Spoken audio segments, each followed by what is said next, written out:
Welcome to my channel Shreya.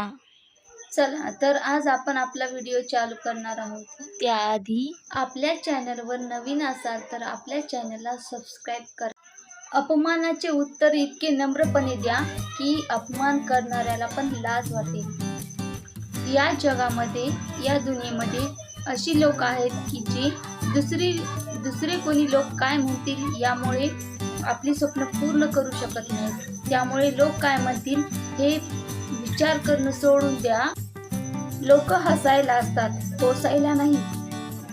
कोणी दोन शब्द गोड बोललं म्हणून भावुक होऊ नका, कारण लोक नेहमी जर त्यांचा फायदा असला तरच ते गोड बोलतात, अन्यथा ते गोड बोलत नाही। चांगले काम करण्यासाठी योग्य वेळेची गरज नसते, फक्त ती गरज असते ती सुरुवात करण्याची। कधी कधी आपल्याला कोणी काही पण म्हणून जातं तरी पण आपण सहन करतो। एक वेळेस आपण सहन करू, दोन वेळेस आपण सहन करू, परंतु कितींदा पण आपण सहन करणं शक्य नाही। त्यामुळे काही सहन करण्यापेक्षा ते सोडून दिलेलं बरं। काळ माणसं बदलत नाही, काळ माणसाचा खरा चेहरा दाखवतो। स्वतःला एका नाण्याप्रमाणे बनवा, कारण नाणं खाली जरी पडलं ना तर त्याची किंमत ही कायम राहते। आपल्या चॅनलवर नवीन असाल तर आपल्या चॅनलला सबस्क्राईब करा।